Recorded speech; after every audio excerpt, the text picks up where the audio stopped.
trabajar los temas que hacen a la jurisdicción internacional y en particular a la cooperación jurídica internacional, para lo cual tenemos a 3 grandes especialistas en la materia que seguidamente los vamos a presentar, pero primero le cedo la palabra a Leandro, que les va a hacer algunos comentarios, algunos aspectos formales para una mejor organización del encuentro. Gracias, Luciana. Buenas tardes a todos y a todas. Solamente estos minutitos, como siempre, para recordarles que para acreditar la asistencia mediante completar un formulario que se va a indicar en el link en el chat. Les pedimos que por favor no usen el chat para la asistencia, pues no la vamos a computar de esa manera.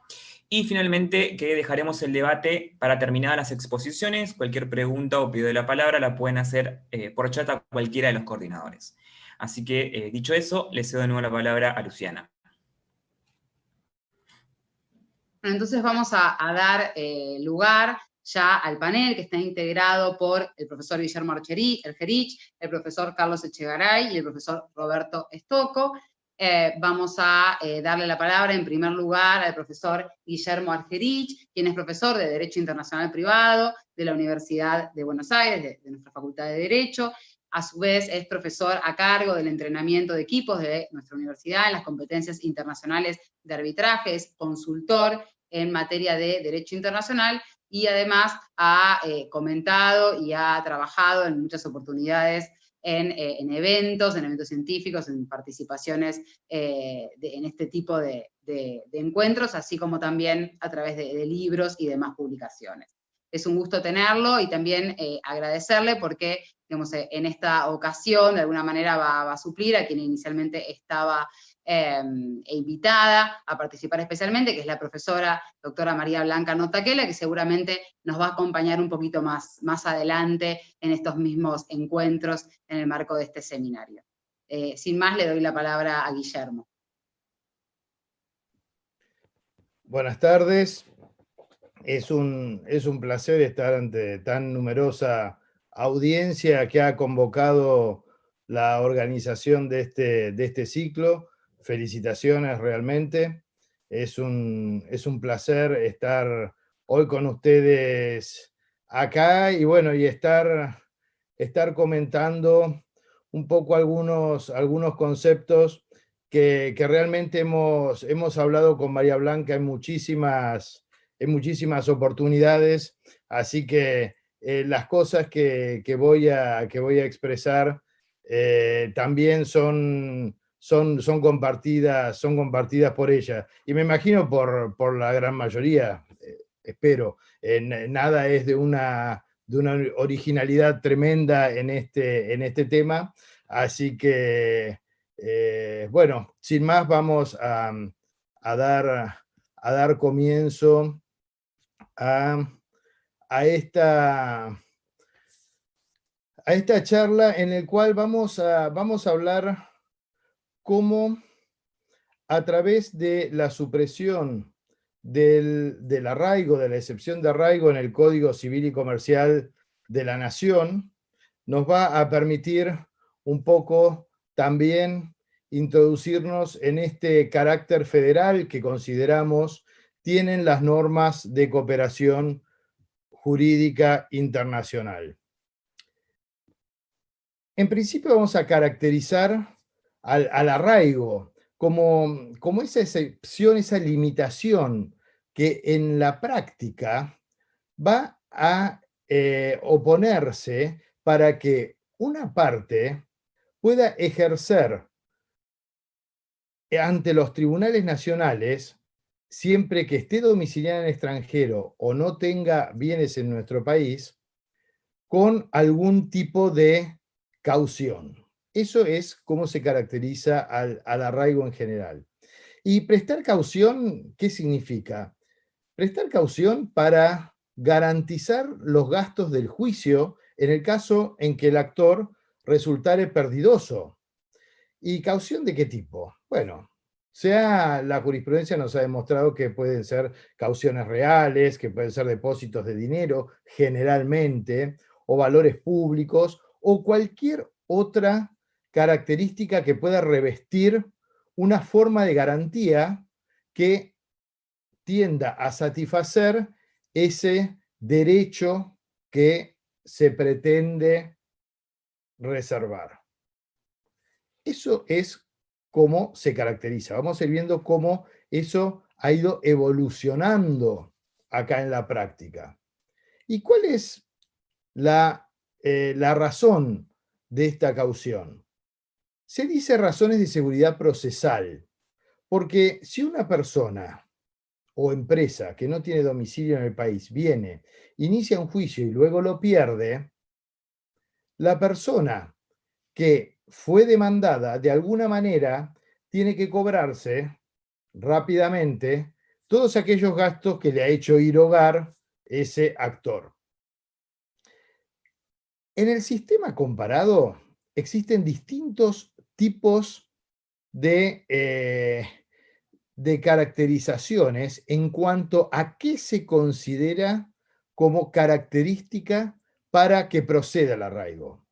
Argentina se enrola entre aquellos países en los cuales consideran que no se debe tener domicilio en el país independientemente de la nacionalidad de la persona. Eso ya estaba así en el Código Procesal Civil y Comercial, artículo 348, sigue así escrito hoy en día, pero no todas las personas que están domiciliadas en el extranjero consideramos que deben cumplimentar esa caución, sino solo aquellos que no tengan bienes en nuestro país. Porque si tienen bienes en nuestro país, ya se supone que tienen garantía suficiente para poder cubrir eventualmente esos gastos que podrían suceder en caso de perder la acción que han intentado. La jurisprudencia ha entendido que domiciliado es todo sujeto de derecho, abarcando a personas tanto físicas como jurídicas. La admisibilidad del arraigo, a su vez, está supeditada, según lo que se ha elaborado a partir del artículo 348 del Código Procesal Civil y Comercial, a que ese domicilio, al momento del inicio de la demanda, actual y efectivo, sea fuera de nuestro país. Porque ese es justamente el que esta caución pretende preservar. Se ha sostenido que, a su vez, como toda caución, tiene que tener una verosimilitud en el derecho reclamado en juicio, un requisito más para que esa acción no presente posibilidades de prosperar. En cuanto a las objeciones que ya se han postulado a esta institución, se ha dicho que se opone a principios generales relativos a la igualdad de las personas ante la ley, porque nosotros tenemos y somos partes de la Declaración de los Derechos del Hombre de Naciones Unidas, de la Declaración de los Derechos Americanos, de la Carta de la Organización de los Estados Americanos, y estos textos tienen de garantía, de jerarquía internacional, tienen una influencia tal que no pueden ser dejados de lado por una normativa interna. Conculca las garantías constitucionales de defensa en juicio y de igualdad de las partes. Y eso está establecido en el artículo 20 de nuestra Constitución. Y, señoras, señores, es una restricción al derecho constitucional, a la jurisdicción. Es justamente lo que hoy nos convoca, la jurisdicción y la cooperación jurídica internacional. ¿Cómo ha ido evolucionando esto? Tenemos varias convenciones que han suprimido el arraigo, es decir, con muchos países, ya desde hace mucho tiempo, no procede esta excepción porque ya la han descartado todos esos convenios internacionales. Pero para todos aquellos casos en los cuales no estemos vinculados, fíjense, hubo un caso interesante en el 2011, en el cual en un caso con Grecia, se dijo que de todas maneras no se aplicaría el artículo 348 porque afectaba los derechos humanos. Ese acceso a la justicia como derecho humano, como valor fundamental que debe estar preservado, ha ido impregnando soluciones jurisprudenciales hasta que eso fue plasmado en el Código Civil y Comercial de la Nación. En el artículo dedicado a la igualdad de trato, en el segundo párrafo, vemos que ninguna caución o depósito, cualquiera sea su denominación, no importa cómo se llame, ninguna puede ser impuesta en razón de la calidad de ciudadano o residente permanente en otro estado. El artículo es claro. El artículo es claro. Parece que no deja lugar a dudas. Y esta cooperación jurídica internacional, vamos a verlo como el gran tema que nos convoca el día de hoy, regula uno de los aspectos de ella. Y esta cooperación jurídica internacional es realmente uno de los grandes aspectos que forman parte del objeto del derecho internacional privado. Por eso es que decimos que esto va más allá de lo que algunos consideran que es una cuestión meramente procesal. Si bien es cierto que las excepciones, todos nuestro derecho de fuente interna, nuestro derecho interno, lo tiene regulado como cuestión procesal que es, al tratarse de una cuestión que toque a personas de nacionalidad extranjera o domicilio con el extranjero, hacen que forme parte de la cooperación jurídica internacional y ya sea de un paso más allá de ese estadio únicamente procesal. La distinción que se puede hacer entre cuestiones procesales y cuestiones de cooperación jurídica internacional tiene gran importancia, porque de acuerdo a nuestra Constitución nacional, la administración de justicia y la aplicación de normas nacionales son facultades reservadas por las provincias. Entonces, acá aparece la cuestión. Este artículo del Código Procesal Civil y Comercial puede dejar sin efecto los artículos de los códigos de forma. Tenemos tantos códigos procesales como provincias tenemos. Cada uno de ellos lo regula de alguna manera. Pero estamos convencidos que este artículo, que algunos dicen que tiene carácter netamente procesal, lo que sí es cierto que de ese carácter netamente procesal resulta de aplicación inmediata en el proceso. Y Mariel Sauzal ha dicho que es de aplicación directa a todos los trámites en juicio, es decir, trámites que ya estaban iniciados, ya podían aplicárseles esta norma que no puede exigir arraigo a ninguna persona domiciliada en el extranjero, ni que tenga, y que no tenga bienes en nuestro país. ¿Por qué? Porque eso no es la cuestión de fondo que se está resolviendo en ese caso. De todas formas, ese carácter procesal, que es innegable reconocerlo, no hace que se lo excluya de este gran paraguas que es la cooperación jurídica internacional. Y vamos a ver que la gran cantidad de fallos que se dieron con posterioridad a la entrada en vigencia del Código Civil y Comercial de la Nación, eliminando el arraigo, es muy importante. Sin embargo, hemos visto algunos otros casos en los cuales se ha aceptado que procediera el arraigo. Se ha impuesto una caución a la parte actora. Son los menos esos casos.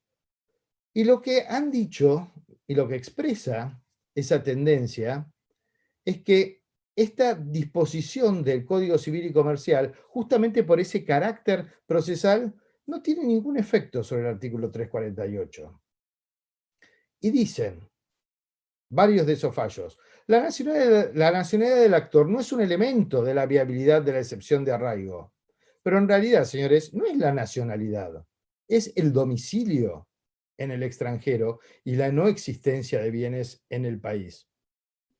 Entonces, no podemos decir que la nacionalidad tenga influencia y por eso tengamos que recurrir a aquellos elementos que mencionara del artículo 348 del Código Procesal para viabilizar una caución de este tipo.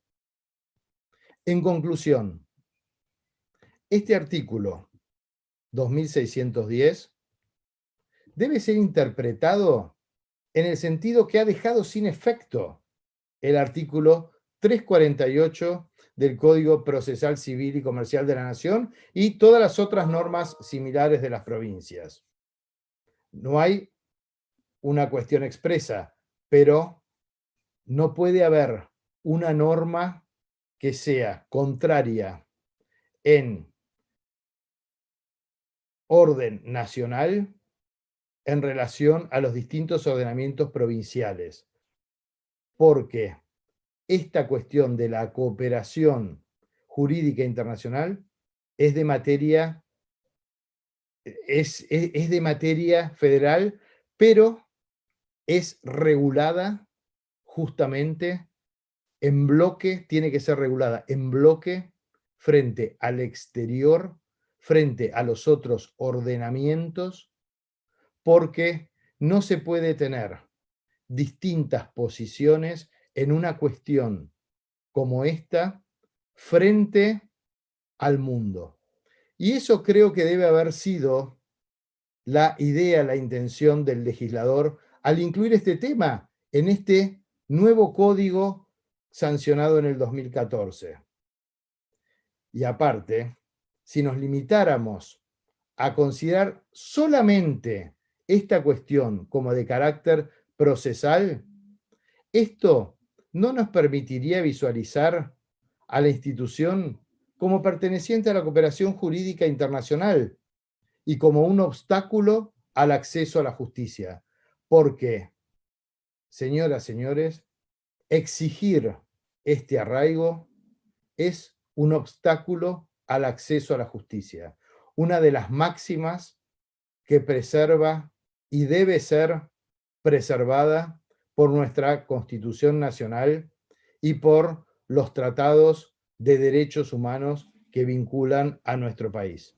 Por eso empezamos como en una imagen que parecía muy oscura, un poco desalentadora de ese arraigo, y vemos cómo el tiempo, los tratados internacionales, la jurisprudencia, fueron haciendo que hubiera una positiva recepción en cuanto a la eliminación de esta institución que muchos han llamado odiosa. Bueno, muchas gracias, eso quería compartir con ustedes. Muchísimas gracias, Guillermo. Felicitaciones por la exposición que ha sido tan clara, ¿no? Y este recorrido que nos has hecho tan completo por el tema de la excepción de arraigo y su importancia en la cooperación jurídica internacional y los buenos aportes que nos realizas con tus conclusiones. Así que muchísimas gracias por la presentación. Ahora vamos a continuar con el doctor Carlos Echegaray de Mución. El doctor Carlos Echegaray es abogado, es doctor en Derecho y Ciencias Sociales por la Universidad Nacional de Córdoba, es titular de Derecho Internacional Privado en las Facultades de Derecho de la Universidad Nacional de Córdoba, de la Universidad Blas Pascal y de la Universidad Católica de Córdoba. Es investigador categorizado autor y coautor de artículos de la especialidad y disertante en cursos, seminarios y conferencias de la materia. Carlos, bienvenido y te damos uso de la palabra. Bueno, muchísimas gracias. Antes que nada quiero hacer una aclaración. Soy profesor de la Universidad Católica de Salta, no de la de Córdoba.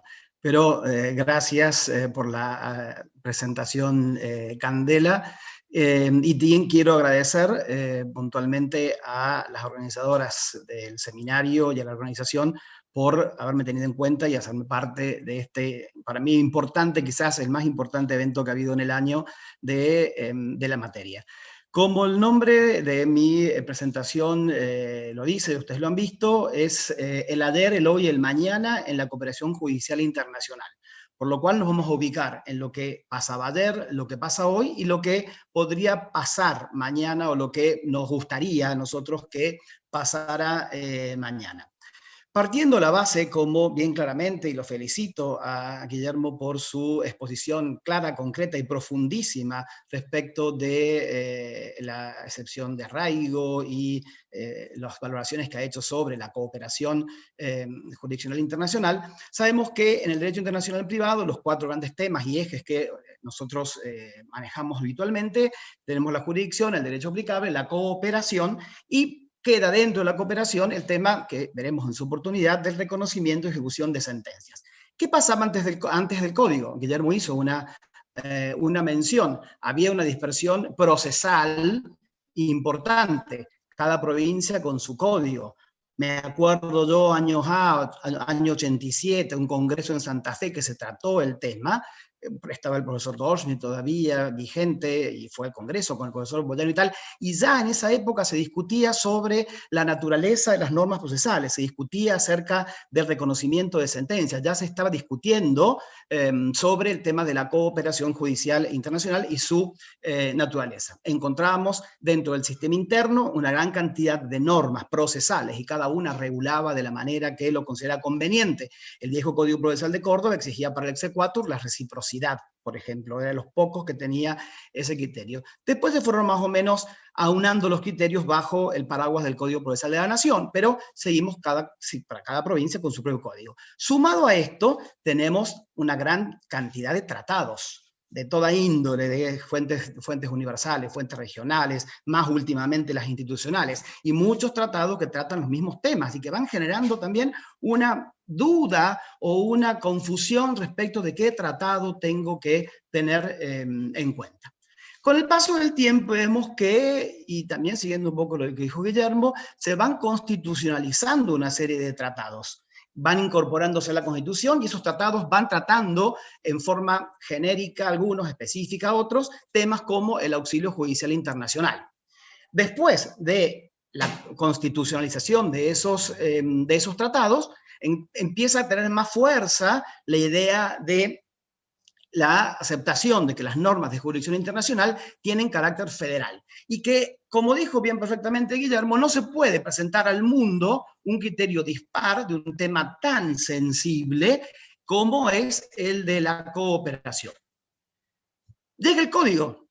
2015 tenemos un código, tuvimos la suerte de tener autoras brillantes que elaboraran las normas del código, y en el código se toma, como todos conocemos, un capítulo específico sobre la cooperación jurisdiccional internacional, en donde, a partir de todo este bagaje de conocimientos que teníamos, la cortesía, que en su momento se hablaba de la cooperación, perdón, que en su momento se hablaba de cortesía, se hablaba, bueno, que los estados entre sí pueden, para tomarlo como un imperativo categórico. Ese imperativo categórico deja de ser para los jueces algo, o para los operadores jurídicos algo que si quiero sí, si no quiero no, si lo presenta bien sí, si lo presenta mal no. Es algo que tienen que cumplir y que más adelante en algunos artículos del código vamos a ver cómo queda reflejado.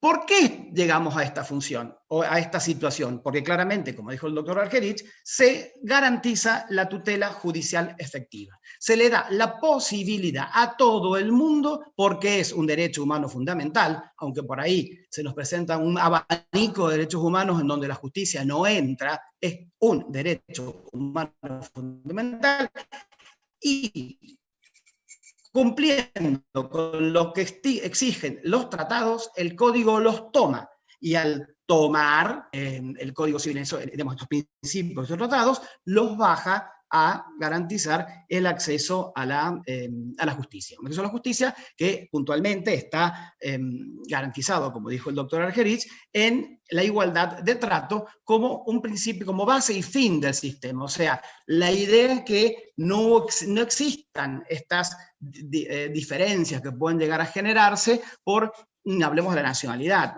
básicamente por el tema del domicilio o el tema de que la persona no tiene bienes en el país y que se le exija alguna situación de tener que garantizar las costas o el resultado. Entonces, ¿qué vamos a encontrar? Encontramos dentro del código un capítulo específico que nos habla de cooperación.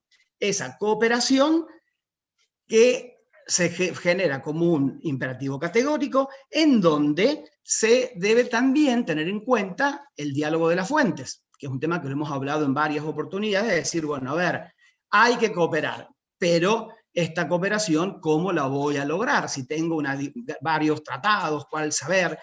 Y muchas veces nos preguntan a nosotros qué tratado tengo que aplicar, este o el otro. La solución creo que, digamos, puede pasar siempre por la idea de la aplicación del, no solamente el tratado que corresponda, sino también del tratado más benigno, siempre en aras o persiguiendo de alguna manera que esa cooperación pueda ser cumplida. Si nosotros vamos a ver un poco qué dice el código, el artículo 2611 tiene una frase que es para mí, digamos, la que cierra toda la idea. Cuando dice que los jueces argentinos deben brindar amplia cooperación jurisdiccional en materia civil, comercial y laboral. La clave de todo me parece que es el deben. Por ahí me pongo a pensar muchas veces, ¿por qué el Código en el capítulo de Derecho Internacional Privado siempre hace mención de sin perjuicio de las obligaciones asumidas de los tratados? ¿Por qué está repitiendo muchas veces la jerarquía de los tratados? Porque quizás para nosotros, que estamos un poco más cerca del Derecho Internacional Privado, es una verdad de perogrullo, pero para los operadores jurídicos en general no es una cuestión habitual, no es algo que tengan absolutamente internalizado. Por lo cual siempre he, de alguna manera, ponderado la docencia que hace el código, la actividad pedagógica de tener que enseñar y decir, señor, no se olviden de los tratados, no se olviden que en esta materia el tratado es lo que va a determinar.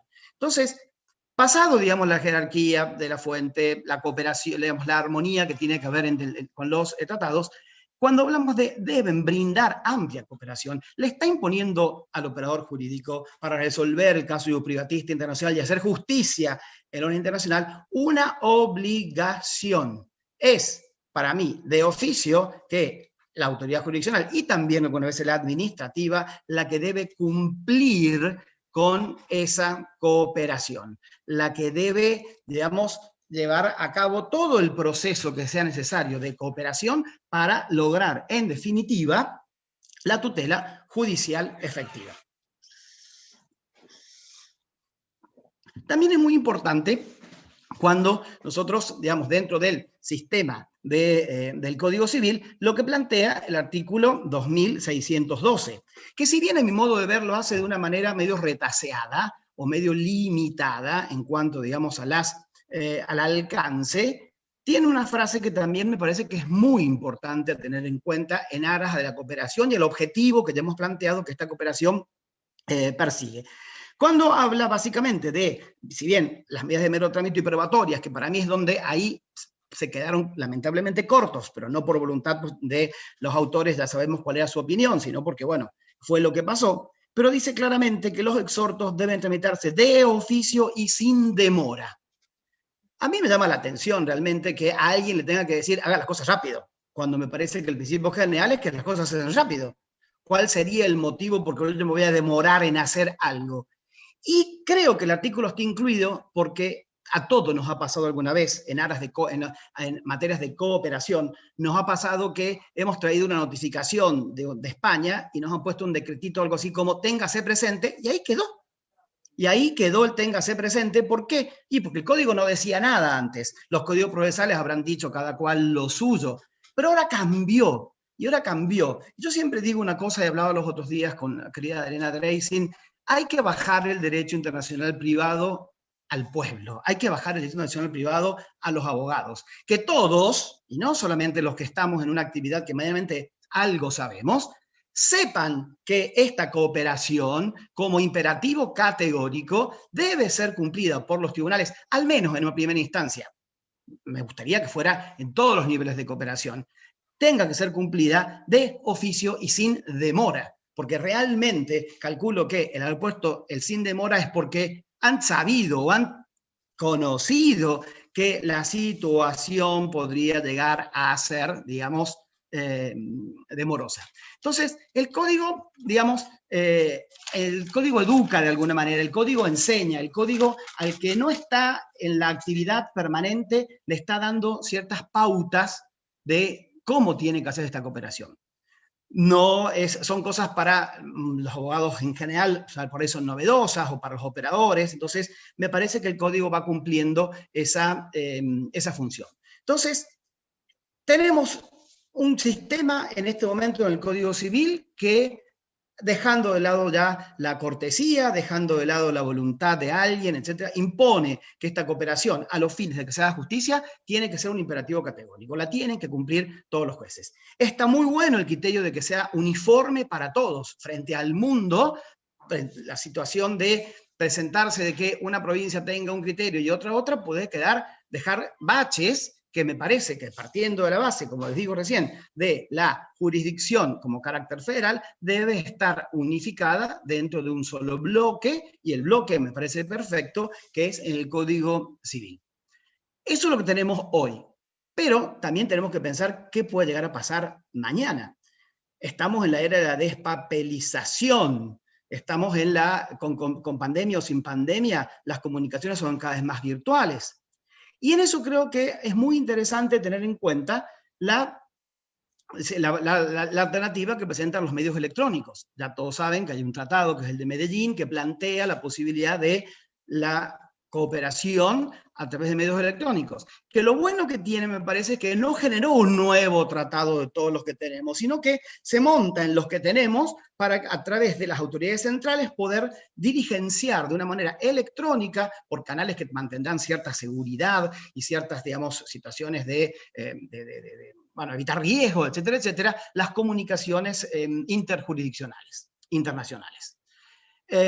También, ¿a dónde iríamos mañana? Yo ya comenté que me parecía que el artículo 2612 se queda corto, habla de la cooperación, el auxilio de primer grado, y yo creo que debiéramos tomar como idea que la cooperación debe ser amplia y debe ser rápida en todos los grados, en el segundo grado, en el tercer grado, e incorporar al mismo cuerpo normativo lo que se sacó en su momento, que puntualmente fue lo vinculado al reconocimiento de sentencias extranjeras.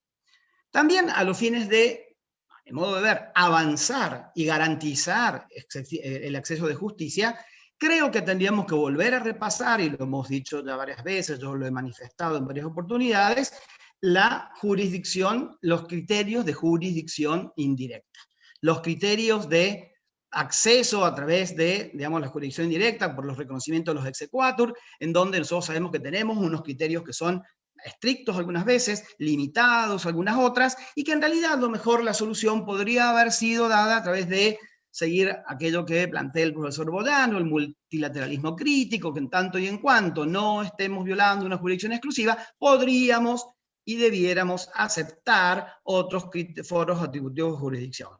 Esto a nosotros nos puede parecer algo bastante natural, nos puede parecer algo común, pero no saben lo que cuesta bajarlo a los jueces, a que el código dice A y B, pero fíjese usted que existe la posibilidad que sea C.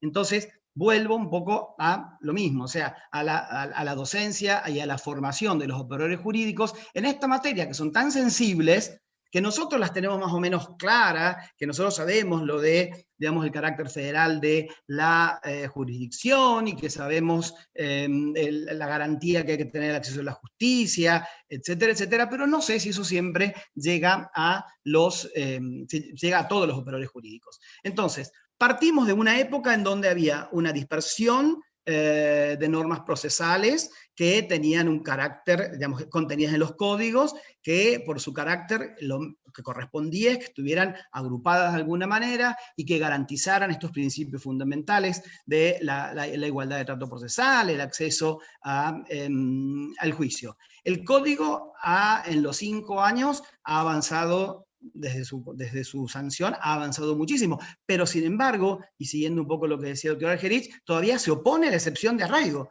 sea, el código dice, no existe, pero sin embargo la gente la opone, y por otro lado hay órganos jurisdiccionales que de alguna manera la admiten. Entonces, todo eso creo que es lo que hay que ir como puliendo a los fines de seguir un criterio de alguna manera uniforme al respecto de esta cooperación jurisdiccional. Simplemente para terminar y no cansarlos mucho con este tema, los dejo con una frase que leí al respecto, que se la saqué a Albert Einstein, que decía: aprende del ayer, vive el hoy, ilusiónate con el mañana. Lo importante es no dejar de cuestionarse. Creo que en esta tarea diaria y habitual de la docencia y la investigación, creo que el cuestionarse, el discutir, el crecer en el respeto por la opinión diversa y diferente, es lo que nos hace cada vez más sabios y cada vez más humanos. Así que muchísimas gracias por vuestra atención y espero no haberlos aburrido. Muchísimas gracias, Carlos. Creo que hemos quedado todos muy, muy atentos y ya vi que había alguna pregunta para después seguramente, tanto para Guillermo como para Carlos. Y la verdad que como siempre, súper claro y mis felicitaciones. Ahora le vamos a dar la palabra al doctor Roberto Stocco. Él es abogado por la Universidad de Mendoza, es profesor titular por concurso de Derecho Internacional Privado en la Facultad de Derecho de la Universidad Nacional de Cuyo y también de la Concagua. Es titular y fundador del Departamento de Cooperación Internacional, DECI, hoy Secretaría de Asuntos Internacionales de la Suprema Corte de Justicia de la provincia de Mendoza. Y además es punto de contacto de Iberred en materia de cooperación internacional, que es justamente el tema que aquí nos convoca. Sin más, le doy la palabra a Roberto.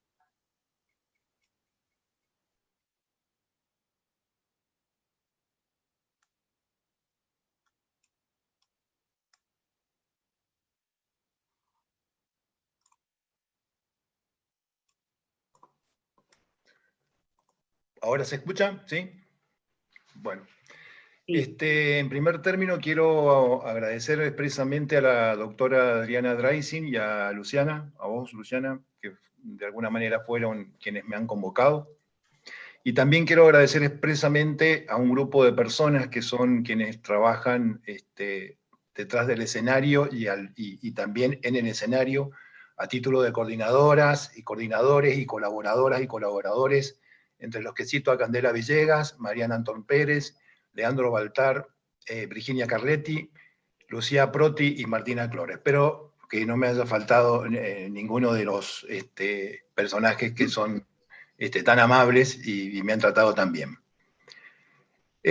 A decir verdad, quiero agradecer a la organización haber generado este espacio de encuentro que permite la posibilidad de reunir a especialistas en una reunión virtual, que es lo posible hoy día, donde podemos intercambiar distintas ideas u opiniones sobre algunos temas, como en este caso la cooperación judicial internacional.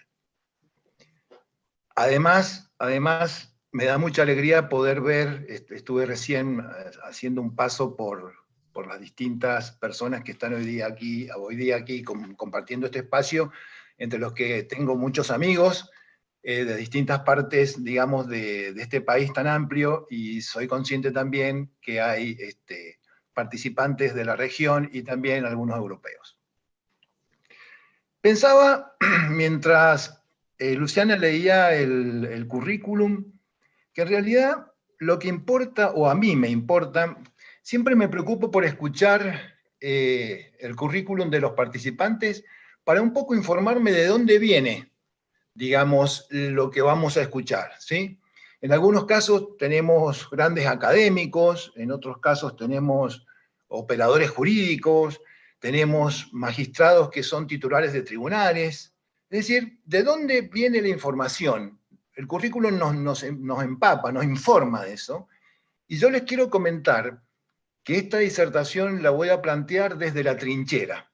¿Cuál es la trinchera en la que yo estoy? Es la de trabajar todos los días con las manos metidas ahí en la cooperación, en nuestra unidad de cooperación, y en el esfuerzo de tratar de convencer de que los jueces cooperen. En esto me hago eco de lo que comentaba Carlos, de que no es fácil de ninguna manera, digamos, que la gente, los operadores jurídicos, sobre todo los que no están todos los días con el derecho internacional, realmente entiendan este deber de cooperar, de que el tiempo ocupa un espacio, en fin, una serie de cosas. Mi tema para compartir con ustedes está referido a la reforma que introduce el Código Civil y Comercial de la Nación en el año 2015 a través de dos normas, ¿sí? El 2611, que ya ha sido referenciado, y 2612. En términos generales, el primero establece el deber general de cooperación y el segundo habla de la asistencia judicial internacional. Una pregunta que me vengo haciendo es si luego de la reforma ha habido más cooperación, ¿sí? Y a decir verdad, tomando los datos estadísticos de nuestra unidad de cooperación, en realidad no hay al menos en nuestra provincia, no hay, luego de la reforma, mayor cantidad de casos de asistencia judicial internacional. Medianamente se han mantenido estables. Les quiero comentar que en nuestra unidad de cooperación de Mendoza, para dar una idea, hemos manejado en 2017 una cantidad de 134 tramitaciones internacionales, de las cuales 60 son con Chile. Recuerden que somos provincia, digamos, de frontera, estamos a la misma latitud que Santiago de Chile. Bueno, y el resto, por ejemplo, ocupan el segundo y el tercer lugar en el año 2017, Portugal y España. Luego, en 2018, tramitamos 119 solicitudes de asistencia entre exhortos activos y pasivos, de lo que también Chile se llevó 62, y el resto España y Estados Unidos. 2019 hemos tramitado 127 solicitudes de asistencia, de las cuales Chile se llevó 82, y el resto Bolivia, Perú y España, ¿sí? En fin, estos son datos. ¿Y qué pasó en 2020? Con el tema de la pandemia, evidentemente, la cooperación internacional ha sufrido un golpe muy fuerte, porque, salvo nuestro caso con Chile, que hemos seguido haciendo cooperación internacional a través de medios telemáticos, ustedes saben que la Cancillería, como cualquier otra oficina pública, los mismos tribunales, todo el mundo se paralizó, y por lo tanto entonces esto acusa un residuo importante en la paralización de la asistencia internacional también, ¿sí? Bueno, les quiero comentar a continuación, ¿sí? Quiero pensar con ustedes si este deber general de cooperación, digamos, ¿qué contenido tiene? ¿Qué es el deber de cooperar? ¿Sí? ¿Qué entendemos por cooperar? La primera respuesta que a mí se me ocurrió es que la cooperación está vinculada a una cuestión actitudinal, ¿sí? Hay que desarrollar esta actitud de cooperar. Este fue uno de los primeros aspectos detectados en nuestra oficina de cooperación que nació allá en el año 98. Es decir, somos del siglo pasado.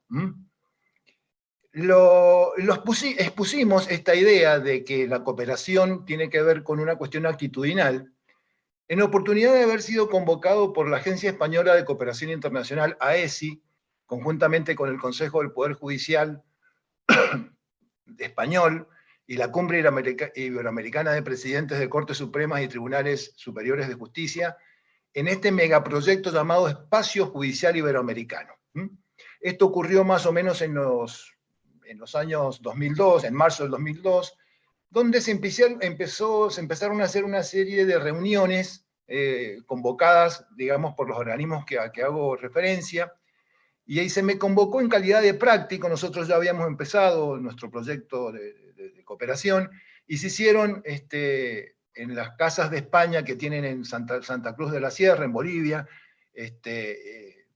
una serie de reuniones, un par de días. Luego estas reuniones se replicaron, digamos, en Cartagena de Indias y en otros lugares, y tuve la posibilidad en esa ocasión de participar en la redacción de los manuales de buenas prácticas, digamos, que luego formarían parte de los protocolos de asistencia judicial internacional iberoamericano que ya los especialistas conocen. Bien, el tema es entonces, he estado hablando de esta voluntad, digamos, de cooperar. A ver, entonces, en los hechos, ¿cómo sería? Cuando en aquellos tiempos recibíamos una comisión rogatoria que decía, bueno, mire, hay que notificar al señor José Pérez, quien vive en la calle Olascuaga, y no se consignaba el número, los jueces automáticamente querían devolver la comisión rogatoria porque entendían que no se estaban cumpliendo con los requisitos, ¿sí?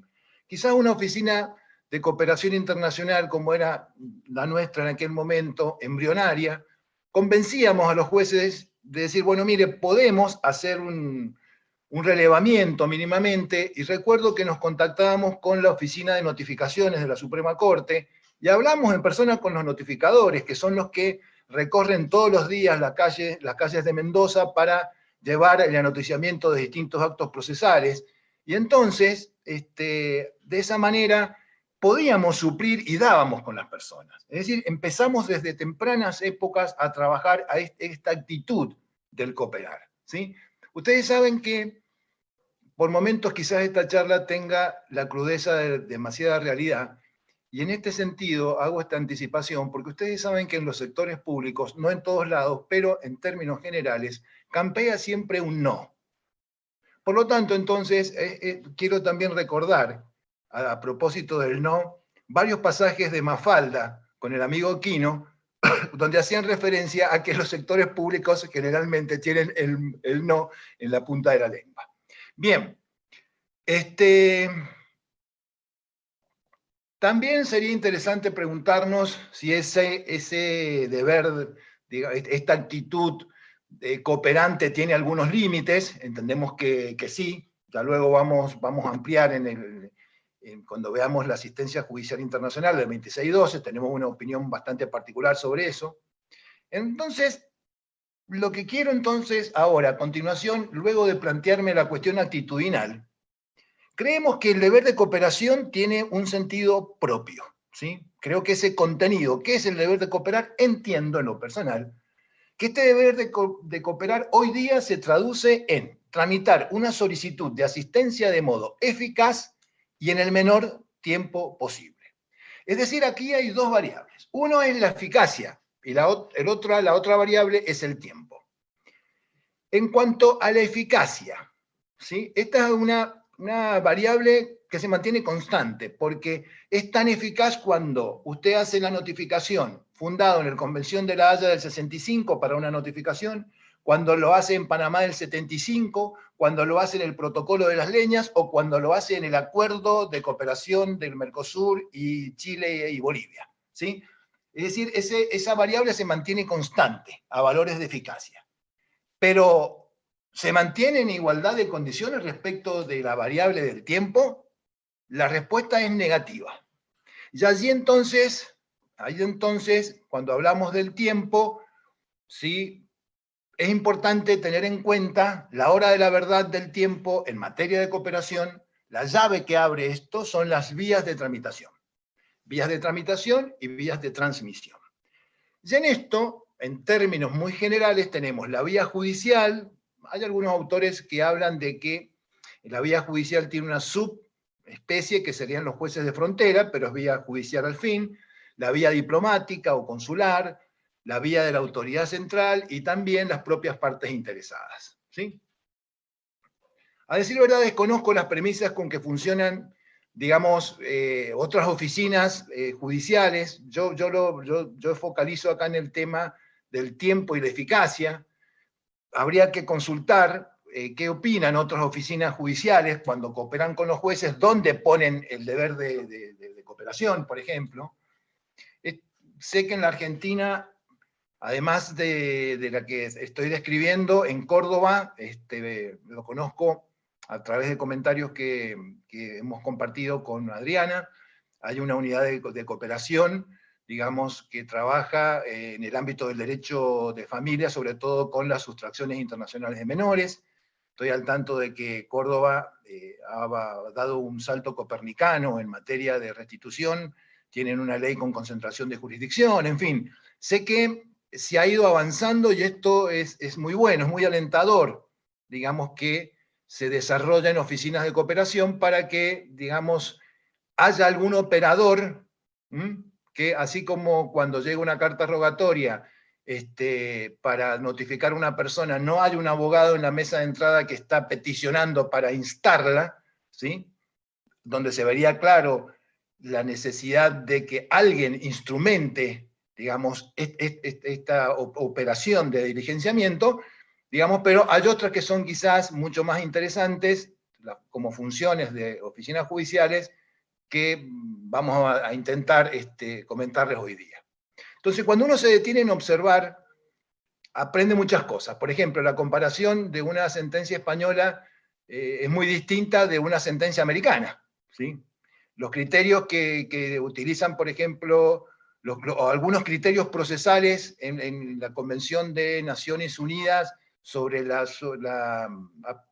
parte de la Convención de Naciones Unidas o Convención de Nueva York en materia de alimentos, ¿sí?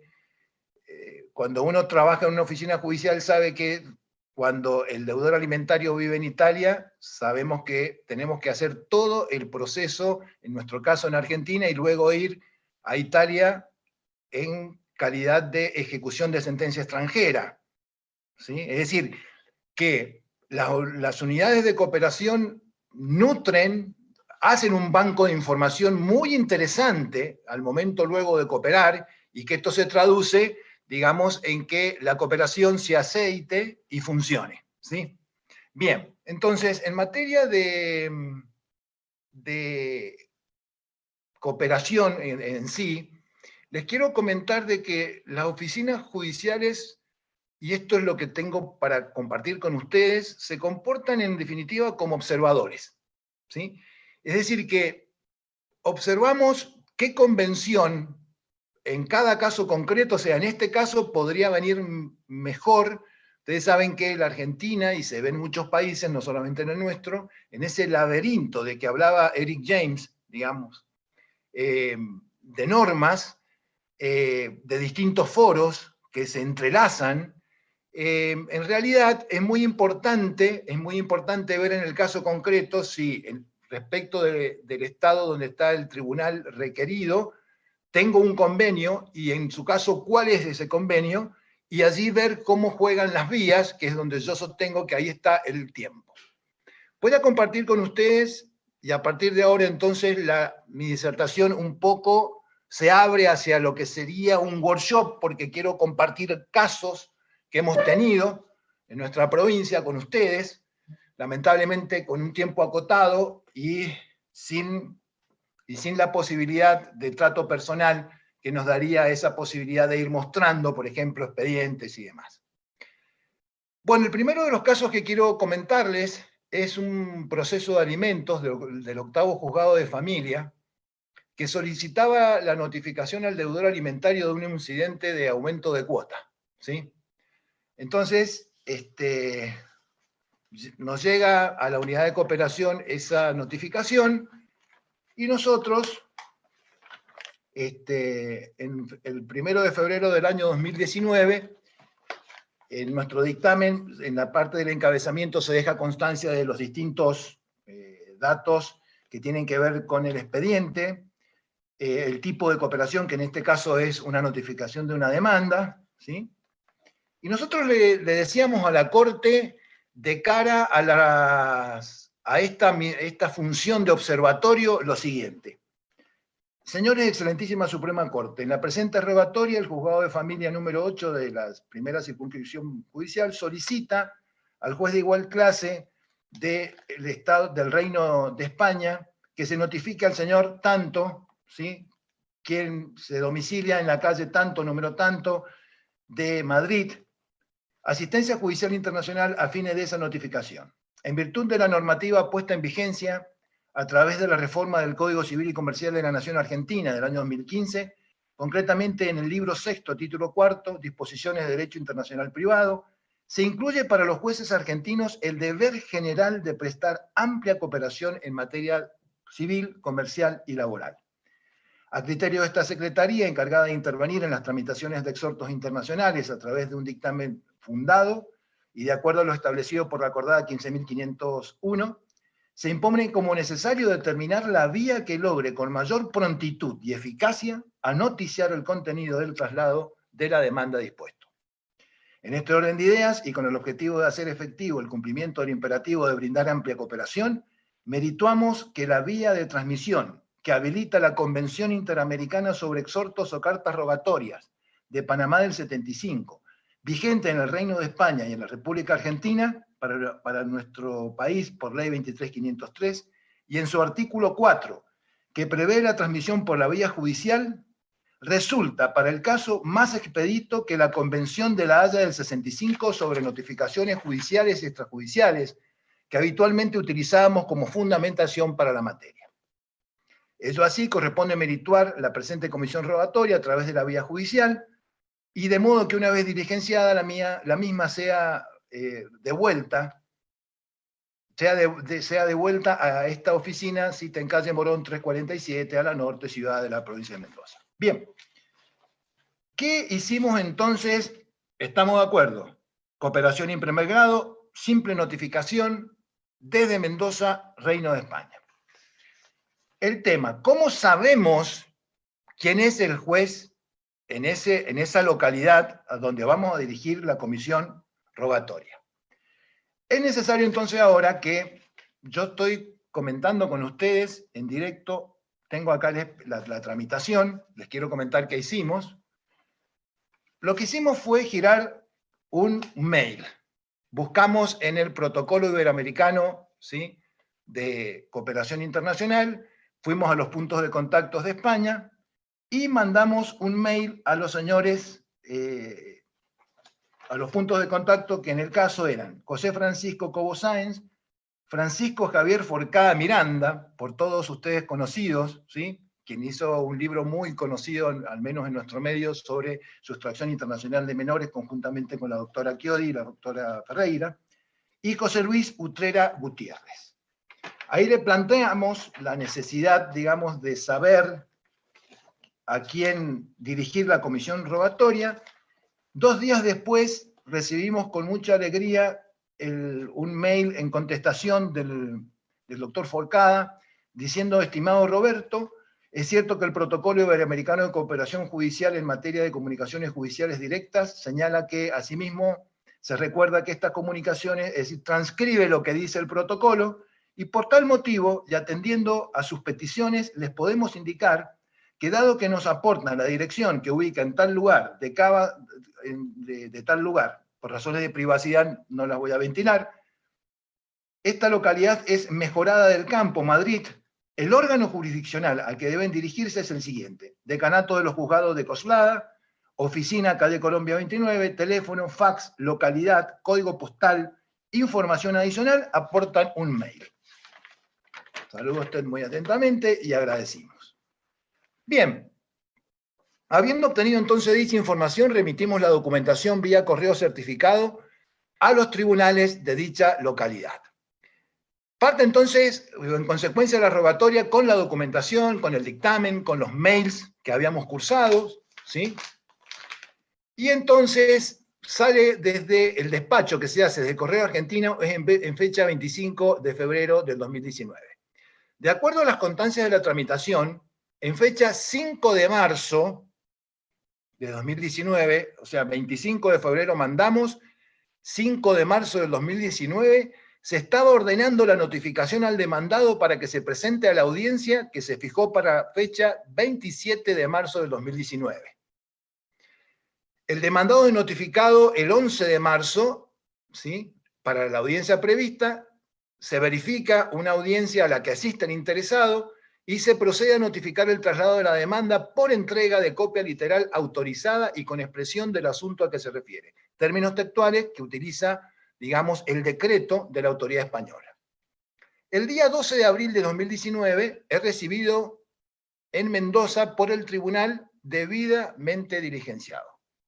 A modo de conclusión, si traemos a cuento las fechas en que se remitió de Mendoza, 25 de febrero, y recibido diligenciado el 12 de abril, hacemos un total de 46 días. Esto es 3 días de febrero, todo el mes de marzo y 12 días de abril. Lo que equivale a un mes y medio, un día más de un mes y medio, tiempo muy inferior a las demoras que normalmente tiene la Convención de La Haya. Bien, otro caso con Holanda, en materia penal.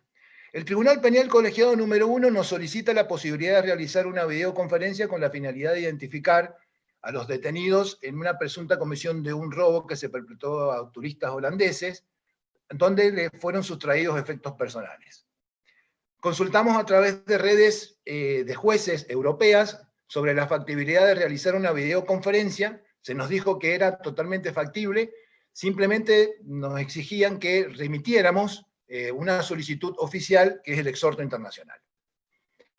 Mientras realizábamos, la audiencia había ordenado el juez penal una videoconferencia para que las víctimas del robo pudieran identificar, digamos, a quien les había sustraído esos elementos. Bien, mientras estábamos realizando las averiguaciones de compatibilidad de sistemas, pues no son los mismos en materia, digamos, de cuestión tecnológica. Los sistemas, no hay compatibilidad entre los sistemas de Estados Unidos, los de Europa y los que usamos en Latinoamérica. Intertanto hacíamos ese check-in de admisibilidad técnica, recibimos la información del tribunal que no sería necesaria la rendición de esta prueba en razón de que el imputado había reconocido la comisión del hecho delictivo y había optado por el juicio abreviado, ¿sí? Es decir, no se realizó, podría haberle contado a ver cómo nos fue con esa videoconferencia, pero no se dio por las razones apuntadas. Sí se dio una videoconferencia, justamente coincidió, esto fue en el mes de agosto del año 2018, cuando conmemoramos los 20 años de la Oficina de Cooperación Internacional, que hicimos un evento ya pre-pandemia, nos acompañó en esa oportunidad la Fiscal General de Cooperación del Reino de España, que es la doctora Morán Martínez. Nos acompañó también la gente de la Secretaría del Mercosur, nos acompañó Ignacio Boicochea, en fin, y varios de ustedes que están hoy día detrás de la pantalla dirán, ahí Roberto se estará acordando de mí. Claro que sí, me acuerdo de todos. Les quiero comentar que por aquellos días, justamente ese día, el día del primer día del evento de actividades, hicimos una videoconferencia con Chile, ¿sí? Y pudimos agilizar el aumento, digamos, el incidente de aumento de cuota, que normalmente hay que notificar, con todo lo que eso implica, ustedes saben de los tiempos procesales en lo internacional, lo pudimos materializar a través, digamos, de una audiencia, a través de la Corporación de Asistencia Judicial, que propició abogados, digamos, del lado de Chile. Teníamos también, las dos partes tenían la asistencia jurídica, digamos, de uno y de otro lado, y lo hicimos en una reunión, digamos, muy austera. Tenemos la aparatología que lo permitió, y pudimos, en cuestión de 1 hora y media, dejar resuelto un tema que podría llevar meses, ¿sí? O sea que en materia de videoconferencias hemos podido realizar algunas de una manera interesante. El caso que les quiero comentar a continuación también vincula a España. España, a partir, digamos, de ciertos datos que voy a vertir en las conclusiones, se ha transformado, no con la jerarquía ni la cantidad de Chile, porque recuerden que estamos solamente a 350 kilómetros de Chile, hay muchas familias compartidas con ciudadanos de uno y el otro lado de la montaña, y entonces, claro, el movimiento es muy alto, pero se aproxima de manera, digamos, rápida a un segundo lugar en destinos de solicitudes de asistencia, tanto en exhortos activos como pasivos, para Mendoza, España. Miren este caso. Un día nos comenta un tribunal de San Martín, de Palmira, un juzgado de paz, le llega a ese juzgado de paz desde el juzgado número 4 de Bisbal, de Girona, España, le llega una solicitud de asistencia y me llama el secretario y me comenta, Roberto, ahí nos ha llegado, yo quisiera, te lo mando en vista a ver qué hacemos. Cuando el señor secretario me remite la documentación, me encuentro que vienen los formularios de la Convención de La Haya, ¿sí? Pero vienen sin firmar. Evidentemente, hicimos, bueno, un dictamen informando al Tribunal de Paz que no se podía tramitar esa comisión rogatoria por dos cosas. Primero, porque la Argentina ha hecho reserva, ¿sí? En el artículo 10 de la transmisión de vía correspondencia, que recuerdo que en el año 2013, en la reunión de ADI, que yo participé ahí en la reunión, en la parte de la sección Derecho Internacional Privado, dejamos constancia en el despacho de comisión, exhortar a las autoridades, reverle esta posibilidad de remover este obstáculo porque obstaculiza la cooperación, ¿sí? Bien, entonces dijimos que como nuestro país ha hecho reserva, no se podía tramitar, y además que los formularios no estaban en condiciones de ser tramitados porque le faltaba la firma, ¿sí? Faltaba la firma a la documentación. Estuve, en un primer momento, cuando no había advertido que la firma faltaba, estuve tentado de remitírselo desde Mendoza a la autoridad central para seguir el curso de la autoridad central, pero al no tener firmas, lo devolvimos al tribunal requirente, le dijimos entonces que tenía dos vías: firmarlo y mandarlo directamente a Buenos Aires, aportamos dirección, Esmeralda 1212, cuarto piso, Dajín, o utilizar la vía, digamos, de la Convención Interamericana, artículo 4, la vía directa entre jueces, que somos parte del Reino de España y nosotros. La cuestión fue que al mes fue recibida en nuestra unidad de cooperación y la tramitamos por Panamá del 75. Otro caso interesante que nos tocó intervenir fue en un caso de cambio de nombre, donde la legislación de la reforma del 2015 establece que el derecho aplicable es el del domicilio actual de la persona que lo peticiona. Estaba esta persona en Austria, y entonces, a través de las redes internacionales de jueces, solicitamos que nos informaran a quién teníamos que solicitar la información de cómo es el derecho en Austria, y resulta ser que, lejos de informarnos a quién teníamos que dirigirnos, ¿sí?, la red judicial Eurojust nos remitió el texto de las disposiciones de derecho internacional privado austríaco, y también nos remitieron el derecho de fondo en materia de cambio de nombre. Eso permitió entonces detectar que se trataba de un caso de reenvío en primer grado, ¿sí?, y que, bueno, se los contaré en otra oportunidad porque hoy día estamos hablando de cooperación. Lo importante está que pudimos tener a título de prueba e información del derecho extranjero en cuestión de 10 días toda la información, gracias a las redes. Un caso bastante reciente que quiero compartir ahora con ustedes es el caso de un tribunal italiano, concretamente del Tribunale di Treviso, que nos ha remitido una solicitud de asistencia para hacer una notificación, ¿sí? Tengo acá expediente en mano. ¿Cómo andamos con el tiempo?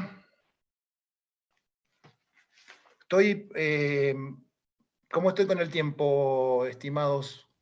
Está muy bien, doctor, no hay problema. Bien.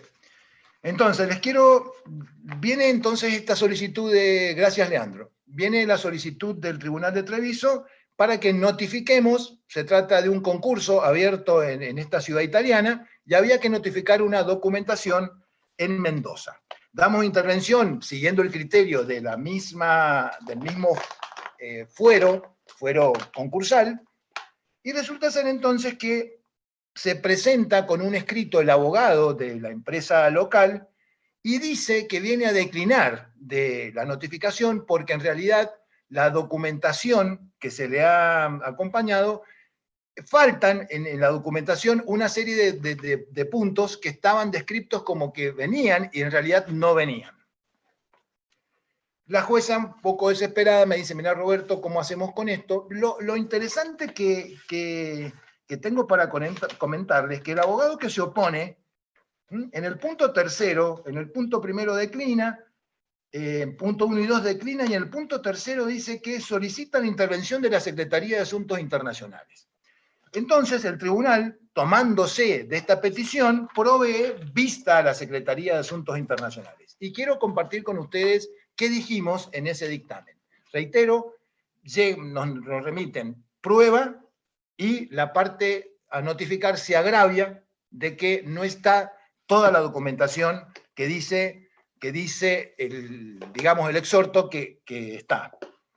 Entonces dijimos lo siguiente: señora juez concursal, en contestación a la vista corrida cabe hacer las siguientes consideraciones. La presente solicitud de asistencia, que proviene del Tribunal de Treviso, República de Italia, ha sido cursada a través de la Autoridad Central Argentina y con fundamento en la Convención de la Haya del 65, y debe encuadrarse en el marco del sistema actual de Derecho Internacional Privado Argentino a partir de la reforma del Código Civil y Comercial 2015. Dicho ordenamiento normativo prevé en el artículo 2611 el deber general del juez argentino de brindar amplia cooperación jurisdiccional en materia civil, comercial y laboral. Dicha norma se complementa con aspectos procesales previstos en el artículo 2612 y que UCIA ha citado en su resolutivo de Fojas 14 en cuanto al principio de oficiosidad y celeridad procesal. Ante la eventual falta de documentación invocada, se estima que UCIA puede suspender los procedimientos, tal como solicita la parte demandada, a fines de no conculcar y garantizar su derecho de defensa y al mismo tiempo solicitar, con base en el referido deber general y a través de la herramienta de la comunicación directa, la documentación faltante. Adviértase en tal sentido que la norma del 2612, segunda parte del primer párrafo, prescribe que cuando la situación lo requiera, los jueces argentinos están facultados para establecer comunicaciones directas con jueces extranjeros que acepten la práctica en tanto se respeten las garantías del debido proceso. El legislador ha puesto a disposición de los jueces y para garantizar la cooperación jurisdiccional el Instituto de las Comunicaciones Directas, pensando en modos ágiles de comunicación. Ello podría concretarse a través de un llamado telefónico, del uso de un email, de una videoconferencia y entre otros. En definitiva, lo sugerido permitirá, en primer lugar, la salvaguarda en todo momento del derecho de defensa de la persona a notificar y, por otra parte, dar cumplimiento a las exigencias del derecho interno en cuanto a la normativa pro cooperaciones del deber general y el cumplimiento de la Convención de la Haya del 65 sobre notificaciones en materia civil vigente para nuestro país.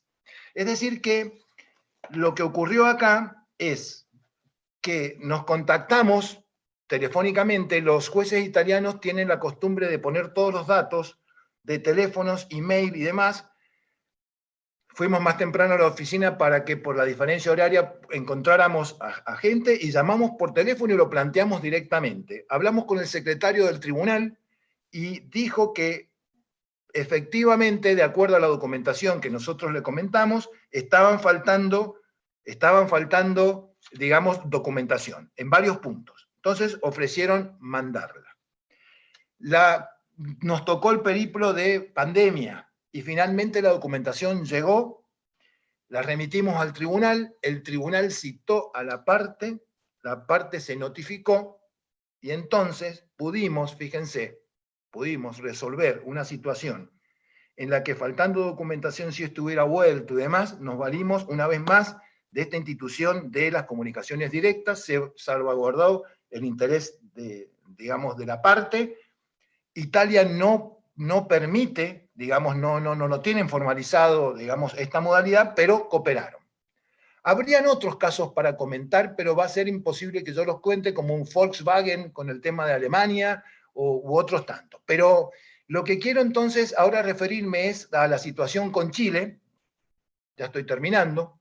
Por ejemplo, en la situación de Mendoza y Chile estamos a la misma latitud de Santiago.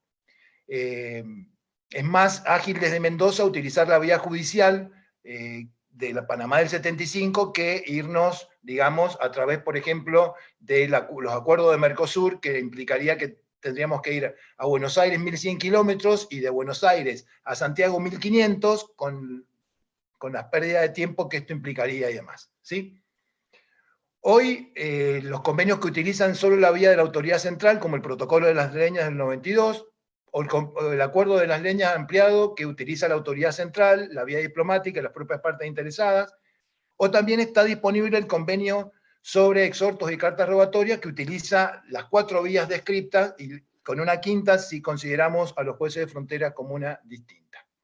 Les quiero comentar que estamos conmemorando hoy día 30 de octubre 11 años del Tratado de Maipú. Es un tratado bilateral argentino-chileno de integración y cooperación. Es un convenio que lo que pretende es que las regiones chilenas y las provincias argentinas, que somos limítrofes, nos vinculemos, ¿sí? Y lo hacen a través de los comités de integración.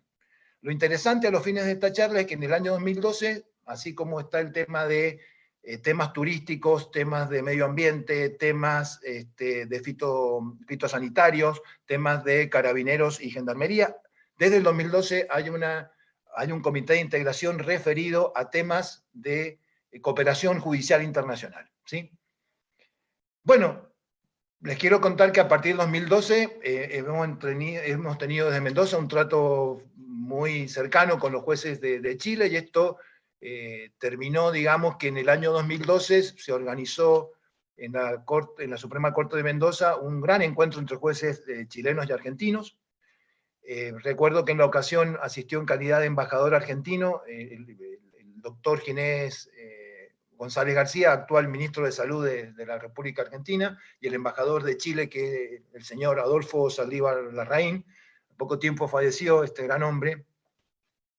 Bueno, les quiero contar que allí empezó un tratamiento de cercanía entre los jueces a lo largo, digamos, de los comités de integración, y también seguimos realizando congresos una vez en cada lugar. Cuando íbamos a Chile los hacíamos en la Escuela de Derecho de la Universidad Nacional de Chile, y entre jueces argentinos y chilenos hemos suscrito un acuerdo que con vigencia en la Convención de Panamá del 75, tanto para Chile como Argentina. No hemos producido nuevo derecho en esa declaración, es simplemente un acuerdo.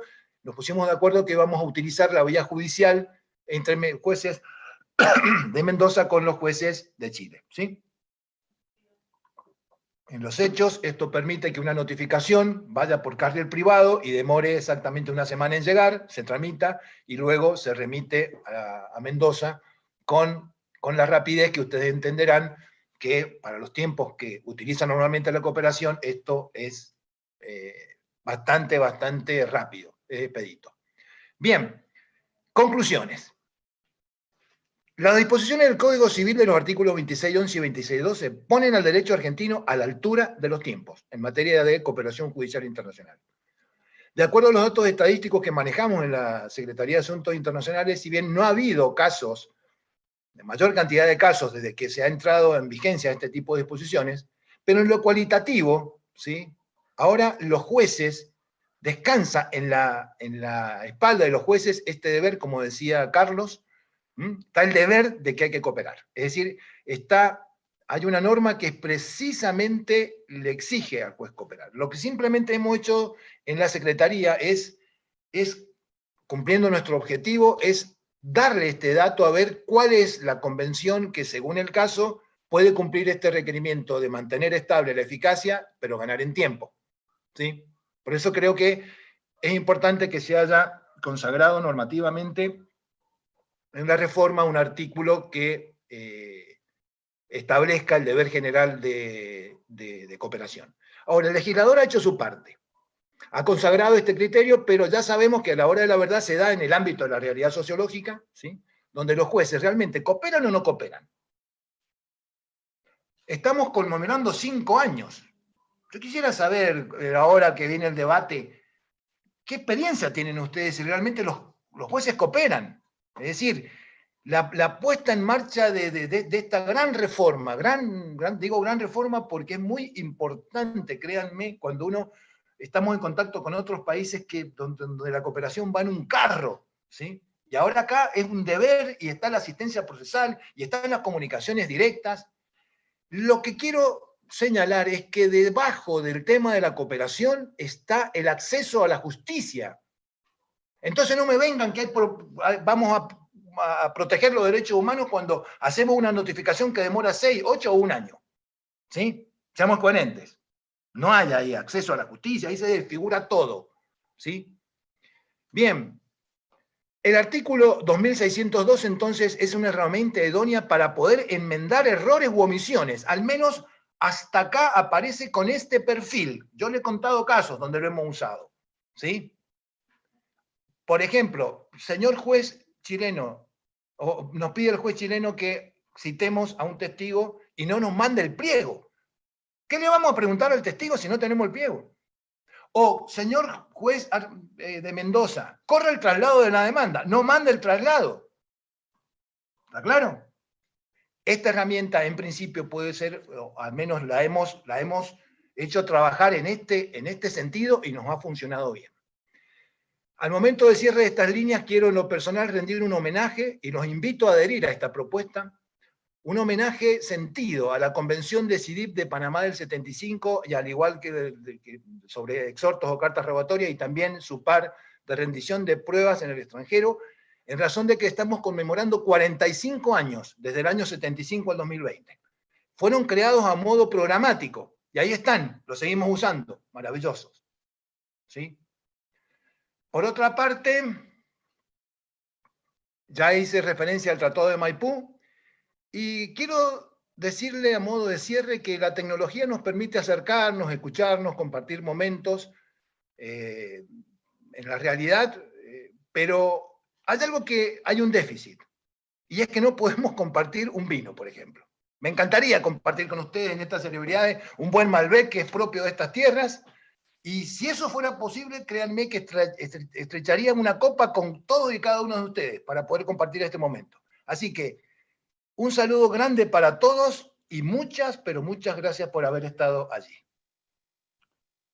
Muchísimas gracias, profesor Roberto Stocco. La verdad que muy interesantes los casos, sobre todo, que desde su experiencia nos puede compartir y seguramente van a generar muchos interrogantes y de alguna manera queda abierto el debate con esta última inquietud o pregunta de si los jueces cooperan o no cooperan a 5 años del Código Civil y Comercial de la Nación, y seguramente prontamente esperamos podamos compartir ese brindis y ese vino entre todos nosotros.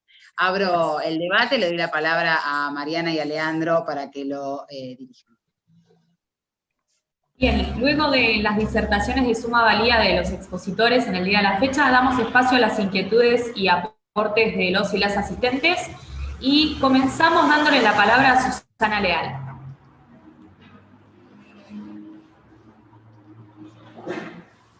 Sí, en realidad tengo varias cosas para plantear a los distintos disertantes.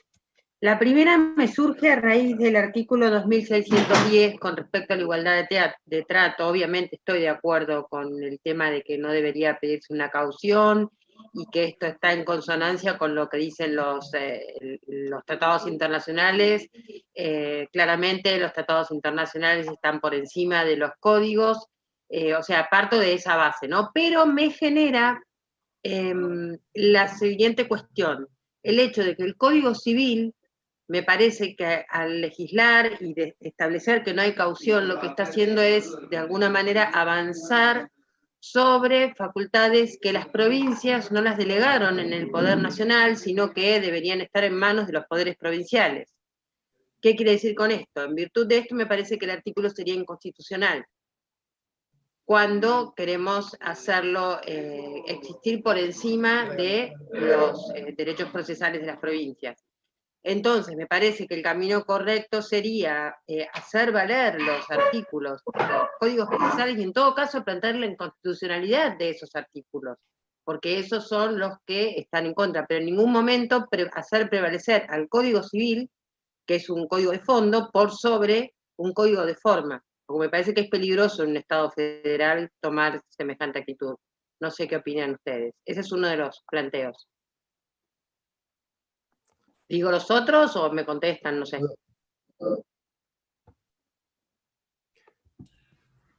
Si querés, para ser ordenados, podemos invitar a los disertantes que puedan dar su opinión y después vemos de continuar por cuestiones de tiempo. Sí, el doctor Angelini quería... Sí. Lo que es llamativo es que la jurisprudencia que ha seguido exigiendo el arraigo luego de del nuevo Código Civil y Comercial no ha hablado de inconstitucionalidad de este artículo y que por eso se debía aplicar el otro. Esto es un tema que, bueno, ya lo comenté, es un tema como de base, ¿no?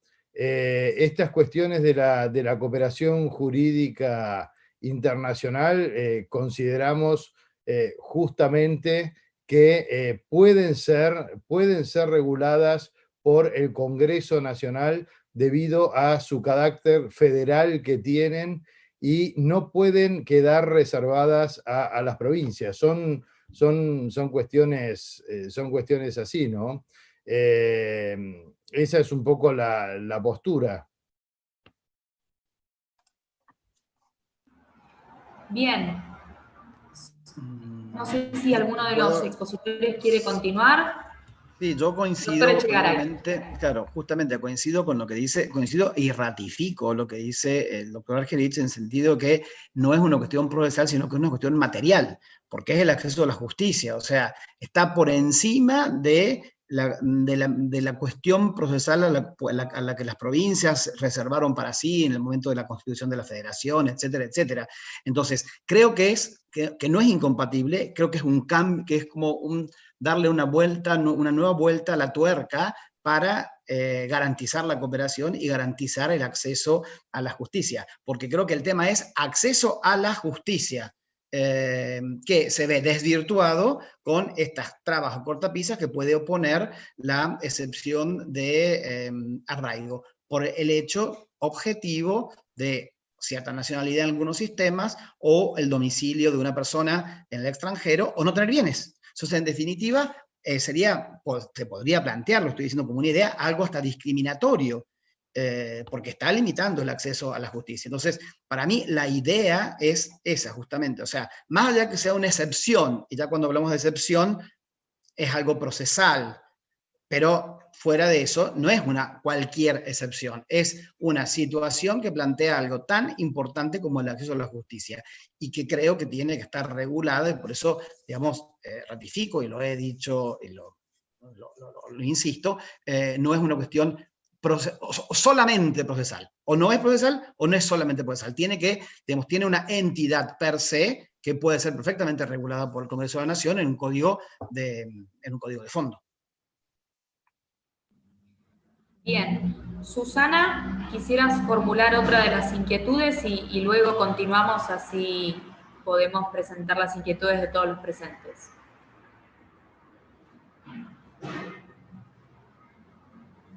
¿Tenés para reactivar ahí el audio?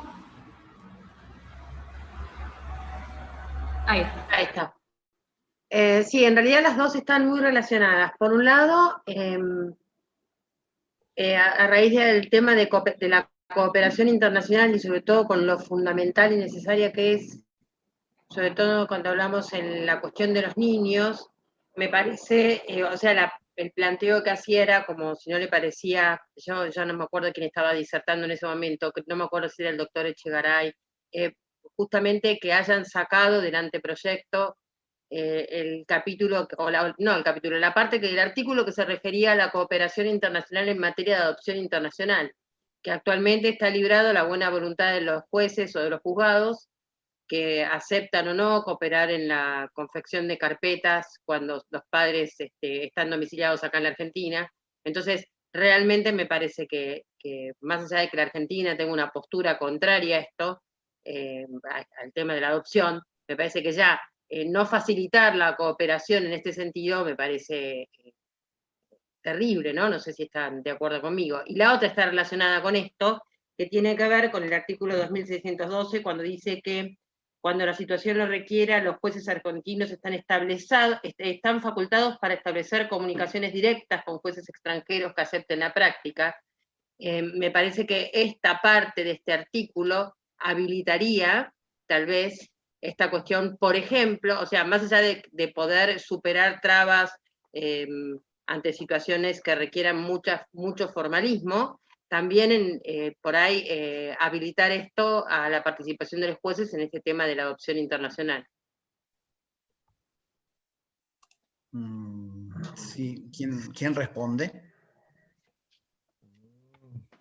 Si quiere, doctor Bueno, puedo Echegaray, responder yo. o el Toco. Sí, no quiero absolutamente copar el micrófono, o sea, prende las luces y está la pantalla y me encanta, pero no se trata de eso. Respondiéndole acá a la doctora, claramente no haber incluido ese tema, ese punto en el Código Civil ha sido una pena. Creo que la doctora Ana Julieta o la doctora Dreisen hizo mención ya de esta situación en alguna de las charlas anteriores. Puede entenderse como la postura típica argentina de no estar a favor de las adopciones internacionales, pero sí, creo que ha sido una situación que se podría haber incorporado y que estaría bueno. Y respecto a las comunicaciones directas, yo tengo la idea que hay que promoverlas mucho más, las comunicaciones directas. Si bien siempre dependemos que la contraparte las admita como un medio o un procedimiento, creo que tendrían que ser mucho más utilizadas. O sea, acá en Córdoba se utiliza mucho para el tema del traslado transfronterizo, para la restitución, tenemos, digamos, la posibilidad, y me consta que se han utilizado varias veces, pero, insisto, hay mucho desconocimiento. El capítulo nuestro está al último, por ahí se caen en la mitad de la lectura, o llegan un poquito más adelante los operadores jurídicos, y no saben o no conocen exactamente esas posibilidades que pueden tener de hacer esas comunicaciones directas. Posiblemente el doctor Stocco, en su vasta experiencia, y realmente es admirable tener en cuenta que Mendoza es una provincia que tiene la cooperación unificada en un organismo, que no la tienen quizá otras provincias. Entonces, eso facilita la cooperación, porque ayuda. Me gustó mucho cuando el doctor Stocco empieza definiendo qué es cooperar, en definitiva, o sea, cuál es el sentido de que más de varias partes estén coadyuvando para llegar al mismo objetivo.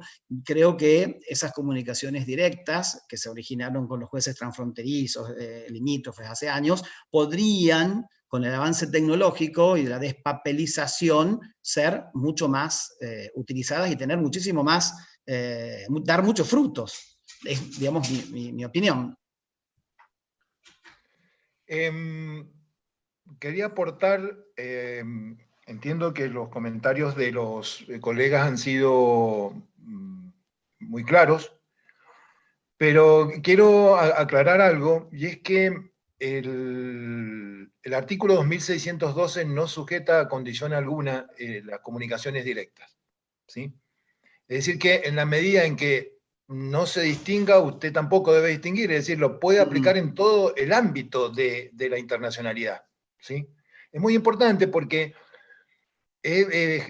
a poco de haber entrado en vigencia el código, en algunas reuniones de especialistas escuché de que el legislador incluyó esta herramienta de cooperación para la parte de restitución.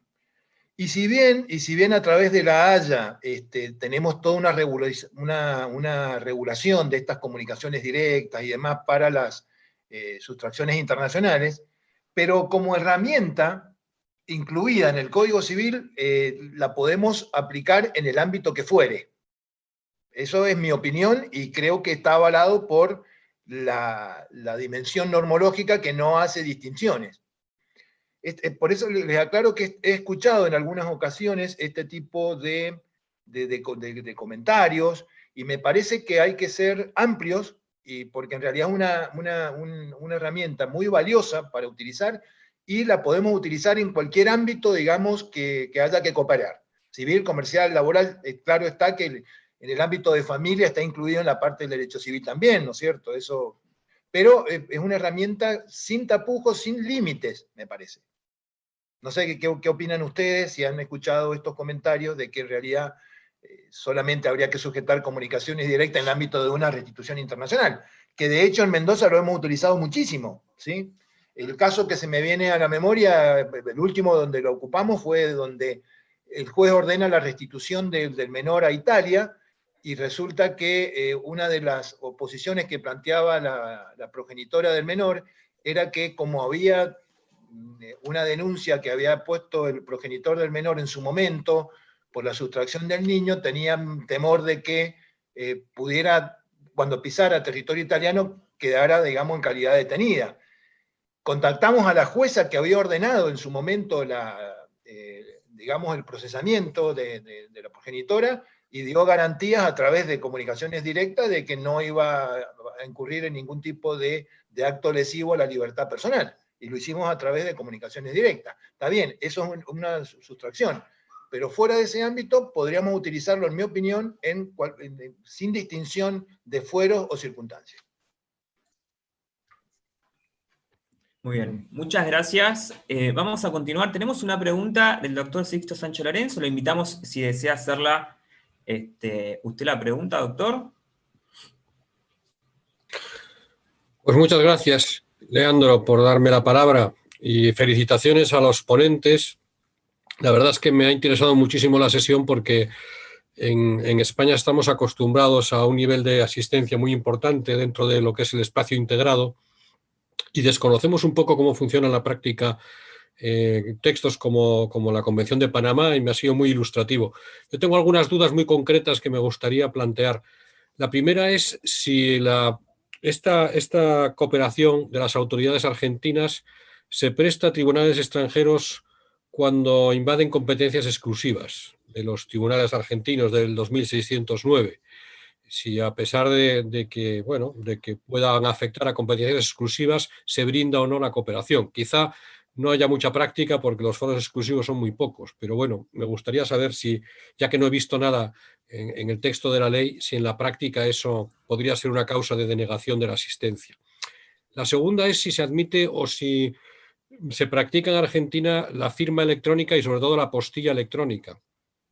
Porque Sí. Carlos hablaba de, en fin, que teníamos que ponernos ya en el mundo digital. Eso facilitaría enormemente, ¿no?, la rapidez de la remisión de documentos. En España, dentro de Europa, hemos sido bastante pioneros en lo de la apostilla electrónica, que es a veces un requisito que hace falta, sobre todo fuera de la Unión Europea. Y la tercera duda que me plantea es la siguiente. Me gustaría saber si los tribunales argentinos pueden prestar asistencia no solo a los tribunales extranjeros, sino también a tribunales arbitrales que están actuando fuera de Argentina, con sede fuera de Argentina directamente. O solo se prestan, digamos, apoyo a los tribunales arbitrales con sede en Argentina, que estén desarrollando el arbitraje en Argentina. Porque uno de los problemas que hay en la cooperación internacional es la cooperación entre árbitros y tribunales, ¿no? Muchas veces los tribunales también tienen que notificar y obtener pruebas, y a veces el mecanismo es muy tortuoso, porque el árbitro que está en España tiene que ir al juez español de apoyo para que el juez español se ponga en contacto con el juez argentino para que haga una notificación o para que haga una prueba, pero no puede hacer esa conexión directa. En algunos países sí se admite, pero en otros no. Me gustaría saber si pudieran ilustrarme sobre el caso argentino. Muchas gracias. Bien. Bueno, ¿puedo hacer unos comentarios a lo de Sixto? Sí, desde luego. Bueno, Sixto, en el ámbito normativo, en el ámbito convencional, no habría problema en acceder a una cooperación jurídica en las circunstancias que tú mencionabas, ya que en las convenciones, en la Convención de la Haya de obtención de pruebas y en la CIDIP de exhortos, no implican que luego se va a proceder al reconocimiento de una sentencia que se dictara en el procedimiento en el cual se está pidiendo cooperación. Así que no habría problema en esas circunstancias, ¿no? En cuanto a la apostilla electrónica, sí, ya está, la Argentina las está emitiendo, desde el año pasado se están reconociendo y bueno, es una maravilla. A veces es un poco llamativo porque cuando uno lo hacía, cuando no era electrónica, uno iba ahí a Relaciones Exteriores, iba a la mañana, volvía al mediodía y se llevaba la apostilla puesta. Ahora, para obtener una apostilla electrónica hay que solicitar un turno en la web, turno que dan, por ejemplo, con 2 o 3 meses, y después hace otra etapa presencial. El resultado es la apostilla electrónica, pero bueno, a veces las cosas no son tan rápidas como pareciera que debieran ser, ¿no? Pero sí, eso es un gran avance, haber accedido al sistema de la apostilla electrónica. Y el tema de la cooperación, árbitros, la justicia nacional, sí, no es tan sencilla. No es una cuestión sencilla realmente. Ha generado sus cuestiones. A veces se ha considerado que se debía proceder inclusive hasta con la Convención de Nueva York, aunque no fuera una ejecución de una sentencia, de un laudo arbitral, sino una mera cooperación. No es una etapa sencilla, creo, acá en nuestro país, esa cooperación. Gracias. Bien, aquí el doctor Sánchez Lorenzo plantea por el chat que su pregunta era en relación con el régimen interno cuando no operan los convenios. En régimen, perdón, en régimen interno. El forma autónomo, bueno, no dice nada. No sé la experiencia del resto de los panelistas en cuestiones cuando no se haya aplicado un convenio, una cooperación de ese tipo. Bueno, pero yo creo que, yo no tengo experiencia al respecto, pero podríamos hacer un juego del famoso diálogo de las fuentes y la armonización, etcétera, llenar el vacío con lo que dicen en definitiva los tratados. O sea, si la fuente autónoma no... Claro, exactamente, el deber de cooperar. La fuente autónoma no dice qué pasaría si viene un auxilio que esté en violación a la jurisdicción exclusiva, pero tenemos fuentes con jerarquía convencional, como la CIDIP y la Haya, que dice que se puede llevar a cabo el auxilio a la cooperación sin perjuicio que después no será reconocida eventualmente la sentencia al haber violado una jurisdicción exclusiva. Yo creo que la idea es cooperar. Y después veremos qué pasa con la sentencia. No vería inconvenientes, nunca me ha pasado, aclaro, esa situación. No vería inconveniente. Y lo que yo mencioné, el tema del futuro a la apóstil, fue un poco así, recordando lo que decía acá Guillermo, porque ahora la demora para la apóstil es casi el triple, cuádruple que la natural. Entonces, la idea mía era no el futuro del apostil, es de pulir o mejorar o apurar el trámite, porque uno pareciera que está, digamos, dice, esto es digital, me pongo un sello y salgo, y no, pareciera que poner el sello y salgo demora 4 o 5 meses, y también eso es una traba o un obstáculo a la cooperación o a la libre circulación de instrumentos públicos bajo el paraguas de la Convención de la Haya de 61. Entonces, un poco el futuro es pulir lo electrónico, eventualmente, si esa es si me autoriza esa expresión. Bien, fantástico. Bien. Yo quisiera hacer un aporte a la pregunta del catedrático español. El tema, doctor, veo que es muy interesante su pregunta porque el tema de una notificación en jurisdicción, o sea, cuando hay una jurisdicción exclusiva, va a desembocar en un tema de litipendencia, probablemente. Puede llegar a... Le quiero comentar, a propósito de su pregunta, una situación que se ha dado en forma reiterada con Estados Unidos de América. Ustedes saben que los americanos, en su legislación, en términos generales, en los distintos estados, permiten abrir un foro competente para usted iniciar un divorcio con simplemente 2 o 3 meses de residencia. Entonces muchas veces tenemos que uno de los progenitores, generalmente el hombre, hay una separación de hechos, se van a trabajar a Estados Unidos, y después de un tiempo entonces, la mujer que quedó acá con los chicos, en fin,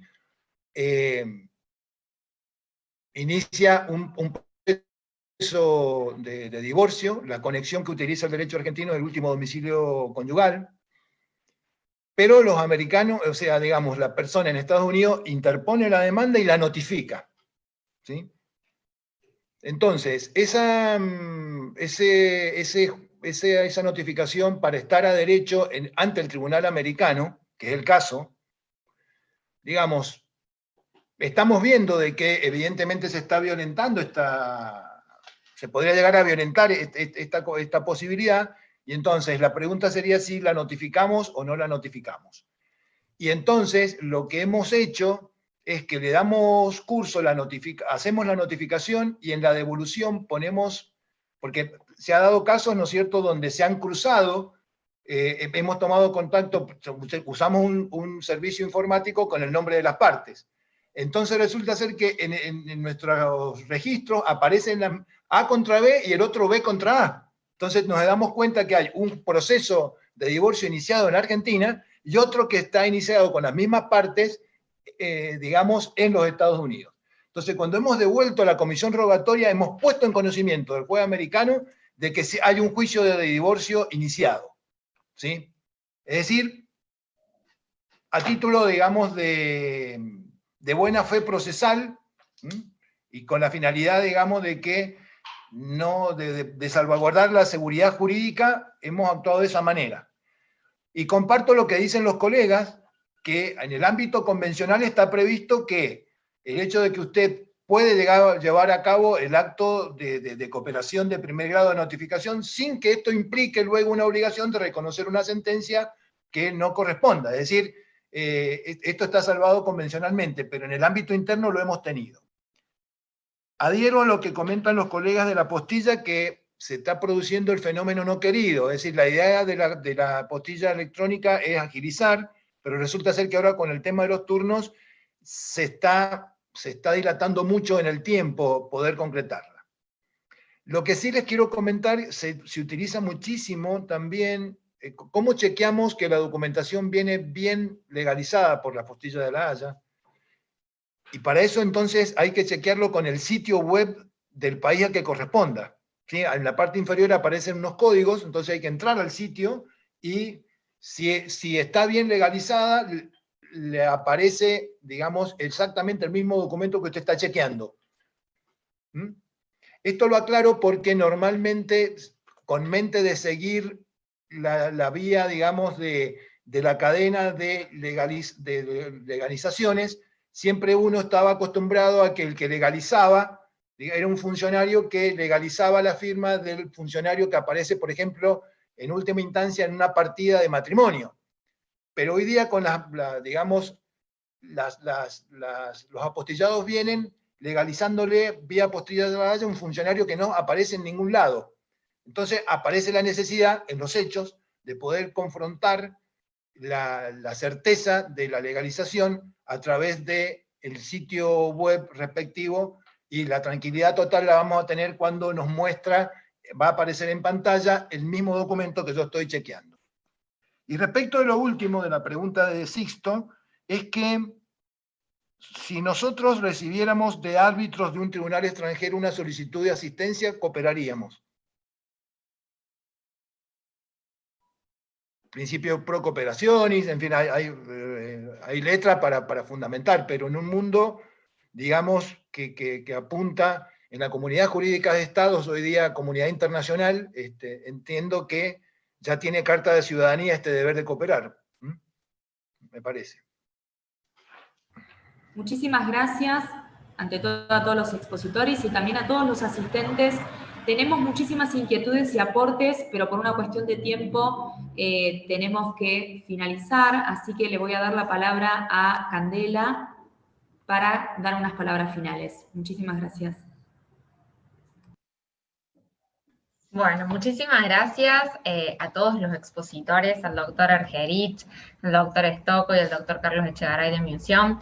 Hoy realmente ha sido un encuentro con mucho contenido de la práctica, ¿no?, que nos ha permitido enriquecernos con la experiencia de los expositores en el tema. Así que muchísimas gracias por su gentileza en participar, y a todos los que están haciendo sus aportes y comentarios.